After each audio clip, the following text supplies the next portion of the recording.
Drive a long hours, make one left turn. Highway 34, and the memories churn.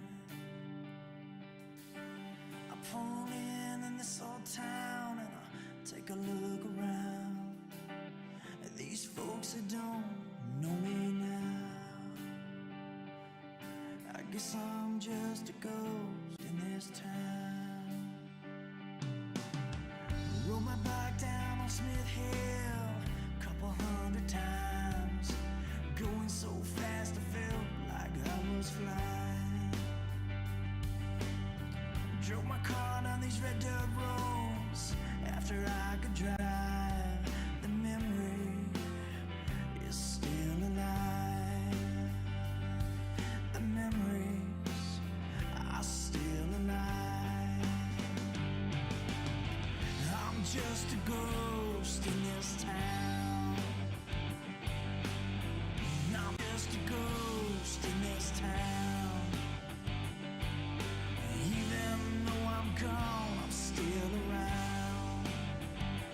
'Cause my memory is a ghost in this town.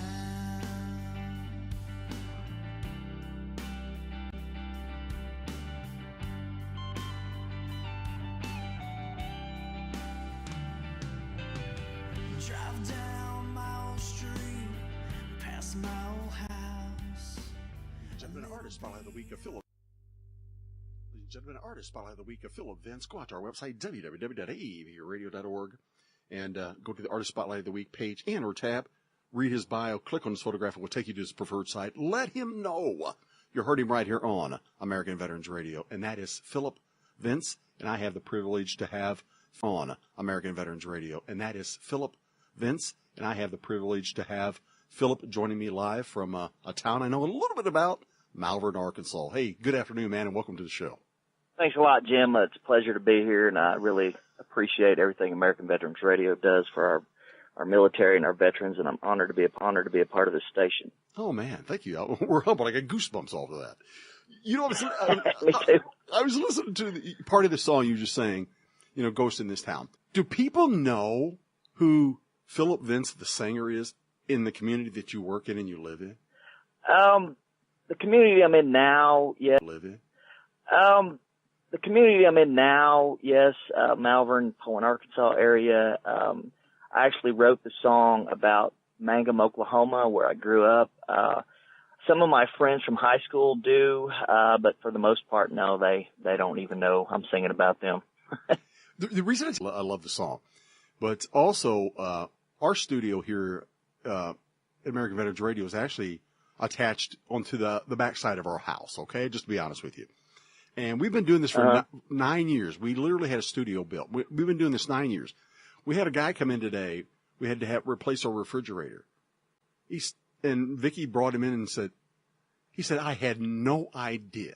So I'm just saying, we've been doing this for 9 years. The whole world knows about us, but our neighbors don't. So, well, I like to refer to the scripture in the Bible that says where Jesus said a prophet is not without honor except in his own hometown. You know, Justin Moore actually lives in Poland, Arkansas. You know, we live between Poland and Malvern, and there's not even a sign for him coming into Poland, and he's had 7 #1 hits. So take that into consideration. Oh, wow. Philip Vince, how did you get into music, and especially when you made the decision, hey, I want to kind of do this for a living. I kind of like where this is going. How did it all start out for you? Well, my dad taught me how to play guitar. I got my first guitar when I was 7 years old, and my dad and mom are listening in Oklahoma. But I got my first guitar when I was 7, and I really started getting serious about guitar when I was 15, and I got pretty good at it. I played lead guitar in a couple different bands, and then I started. I went through some hard times in life, and it started creating this desire to write music within me. So I started writing my own music, and I wrote one song called "I Miss Waylon." I ever had to get on a radio station here in Arkansas, and I actually produced it from GarageBand, which now everything I have is done in studio. But I thought, you know, if I can do all this from my home and get it on the radio, you know, even 4 or 5 times, it's something that I wanted to look into, and it's not something I can do yet because I still am a contractor and I've been getting a lot of airplay in Australia and some other countries, but with streaming the way it is, it's hard to make much of a living unless you really cross over. There's a big gap between the artists who are trying to get a break and the ones who have already got a break. There's not much middle ground there, so it's something that I do and I'm passionate about, and I wish I could do it completely for a living, but still, as of right now, I still am a contractor and a musician. Well, you brought up the fact, in today's society, I can guarantee you, if we'd have went back 15, 20 years ago, a station like us would have never, ever would have been something that people could have listened to. We've had people listen to us in 183 countries around the world. And it's like, and wow. we didn't even mean them to do that. It just happened. It blew up. It's because I guess we're a little different. But with that being said, you said you went from your garage, now you do studio, and believe me, I know the difference of the quality because we started off in a closet, to be honest with you, and we really did. So how does that? I know it makes a big difference when you go from doing it in your garage, quote unquote, air quotes, to studio. How do you? I'm not going to get into your finances, but how do you make that leap from going from one to the other? It's this awesome thing called faith. Yep, you're right. It costs. Yep, you're right. It costs a whole lot more to go in studio, but of course the quality is so much better, and radio stations will consider you a lot more. And what I have found recently that the quality of music that I'm hearing from independents on a lot of the online stations is better than what I'm hearing on some of the FM stations. Some of them they're playing stuff that I just don't think would get cut on some smaller online stations. But now the price factor, if my album Freight Train to Dixie, it's been out for a year, and it's just now really kind of starting to take off. And the studio costs would have been covered, and I probably would have made several thousand, $5,000 or $6,000 off of the album, even as an artist who's not incredibly well known. 5 or 6 years ago, with streaming now, it's kind of a blessing and a curse at the same time. We don't make as much money, but our music gets out there to a lot more people, and most people, especially independent artists, are really more concerned about getting their music out than making a lot of money. So I'm really glad that it is that way, but it's a little bit harder on the financial end. No, and I can understand that. And let me tell you something a little bit about how this has worked from our end. Not that this is all about you, but I just want to let you know a little bit for our listeners here on the internet side of things. We are, like I said, in our 9th year. And when we first started out, internet radio was, it was kind of hit and miss, or you had an FM or AM station. Oh, by the way, why don't we just jump online too? And so we have that. Well, the laws have changed. And we do pay royalties, by the way. So all of our listeners out there, we do pay royalties. They changed the law, and now they're really socking it to the internet streamers. If you didn't know that from our end, so we have to pay a lot more just because we're online, because we can reach more people. Did you know that? No, no, sir, I didn't. I'm sure that it's probably that way with every small business in America. It seems like we're overtaxed from every direction. But I kind of think that radio, especially with the younger generations coming up that are so digitally programmed, that radio and music is definitely going more that direction. And of course, a lot of times there's not near as many commercials or eruptions. You get that are more geared toward your favorite genres or your favorite types of music. So I think as the world progresses, it's probably going to become more and more that way. Now I'm going to ask you to switch gears here a little bit. On your own bio, you say your music is a blend of Southern rock, outlaw country, with a little spiritual twist. Do tell. Okay.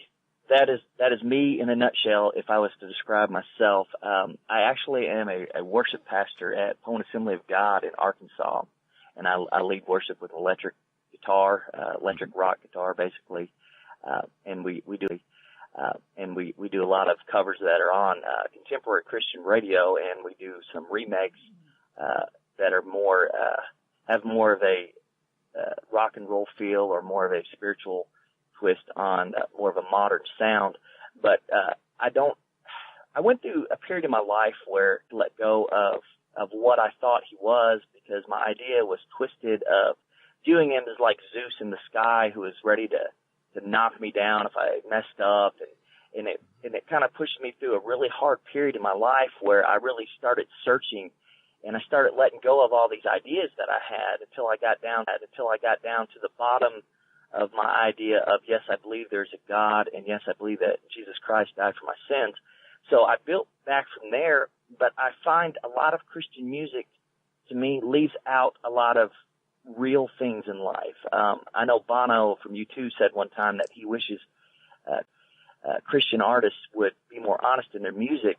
So what I hope to do with my music is to be as honest as I can be about who I am as a human being, and not portray this image of Mother Teresa or somebody that I am not. You know, so I hope that through my music, my next album really has some songs that I really dug deep for, that I want to say, here I am. Maybe you understand who I am because you're like me, and we're all in this together. And, I'm hoping that my music is real, and that I don't leave anything out of what I've been through in my life that might help somebody coming behind me. Because, I struggle with depression, and the song I have on this album, Freight Train to Dixie, Can You Hear Me? It was the number one played song on my Spotify list last week. And it was a song that, my pro mentor and producer kind of wanted me to maybe shelf so deep. But it seems to me like that song is reaching more people. It's played on a lot of hard rock, heavy metal stations now in Australia, and people are responding to it. And it was like the third most requested song on one of those stations. And it makes me feel like maybe, I'm on the right track, and that I can help people, can reach people through. And I think you and I, and we've kind of chatted a little bit. We kind of grew up kind of in a parallel kind of situation. I grew up in a very religious family, and then, things happen and you go your one way. But see, I can remember when I was growing up that you didn't have quote unquote contemporary Christian, what they would call that now, music. Because if you did, it was kind of sacrilege kind of thing. Like, oh, you can't say it, or you can't play that guitar that hard, or David and the Giants. I don't know if you ever heard of that. David and Giants. Yeah. Yes. I've seen him in concert when I was a teenager. I was like, man, this is pretty cool. And it connected with me, Right. So are you planning on? Well, I what's the old saying? You make a plan and God laughs, kind of thing. But are you want your music to transition more to that contemporary rock Christian, or you want to stay where you are with this Southern rock kind of feel? I believe that God has called me to try to reach people who don't sit in a church pew. Amen to that. So I want my music to relate to the common working man, because I am a redneck, and I'm not from the South. I'm a blue collar redneck is what I am, but I am a Christian. But I want my music to relate to the common working man, who's sweating every day and driving nails like I do, or working on cars, or driving a log truck. And I want my music to relate to people who are battling depression, and people who have questions about God, people who have questions about why bad things happen to good people, to the military vet who has seen the worst things in the world, and he questions the existence of God. Because I have those thoughts in my head, and I do not think that God wants me personally to be pigeonholed into even one genre, because if I believe in the Great Commission, and I do, I think that has to happen outside the walls of the church. And I know that if Jesus is my hero, then he was accused of being a drunk and a glutton, a friend of prostitutes. And I have been accused of those things, friend of prostitutes. And I have been accused of those things. So when that happens, I say, well, I guess you're accusing me of being like Jesus. So, I believe that is what I should do. Now, as far as some of the stuff I write, will probably get played on Christian stations. I write some stuff that we play in church that is part of our, goes out to those who are not where I am at right now, but who are at where I used to be. You know, I believe that it is our job, people like you and I, to shine the light behind us, to maybe help our brother, help our sister who are struggling in some way, who are wounded, who are broken. And, you know, if we are to do that, I think that is real Christianity in a nutshell. And I can't argue that at all, believe me. You know, I mean, I grew up in a very, very, humbled, background. Didn't even know we were poor until I got older. Say, oh, damn, we were poor. You know, kind of one of those kind of things. But here is what I like to talk about a lot. And I talk about it a lot because I've been doing it for 9 years now. But music, regardless of our ideologies, our politics, our religion, it brings us together. So I can kind of see where you're going. So you're telling a message without basically slapping someone over the head. Here, you know, you need God. Yes, exactly. You're letting them say, maybe there's something more. Is that what you're trying to say? Yeah, yes, it is. And what my idea would be, to try to tell people with God and leave the religion in the trash. No, I concur. I 100%. And here's where I'm going with that is because I grew up in a situation where, you know, if you didn't go to church, well, you weren't a Christian. Right? Really? No, that has nothing to do with anything, right? You know, so anyway, we don't want to go down the religious path too much, a little, you know, but let me say though, but I want people to know what comes out of where you're coming from, I should say, when you write your music, because when I play, you know, the song, Ghost in This Town versus your song Freight Train to Dixie, there's a big difference there, you know?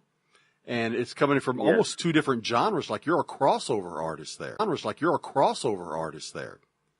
But you're still telling the same kind of story, like this is life. This is what life is about. That is accurate in my opinion. I really hope to be that way.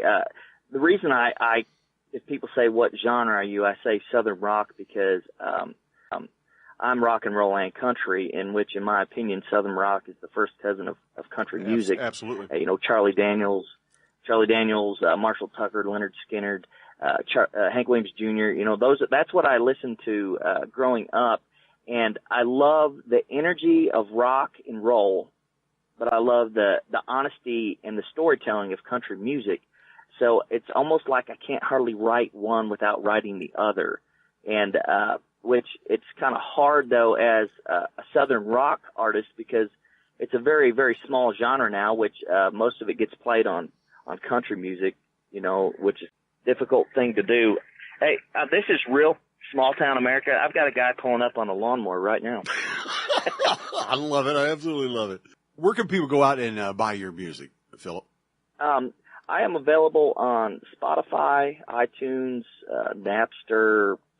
There's so many of them that I don't even know the name of. But if there is a digital outlet out there, I am on it. Google Play, everything. I even found some because I use a distributor. I even found some the other day I didn't even know I was on. So if you're iTunes, Google Play, Spotify, Napster, it's on all of those and any other one you can think of. And if you want a actual CD, you can go to my Facebook page and send your address, and I'll mail it to you, and you can even pay me if you get it if you want to. I just want the music out there. Well, Philip, first of all, thank you for hanging out with me and hanging out with the world a little bit tonight. And also, thank you for being real and being true. And I really appreciate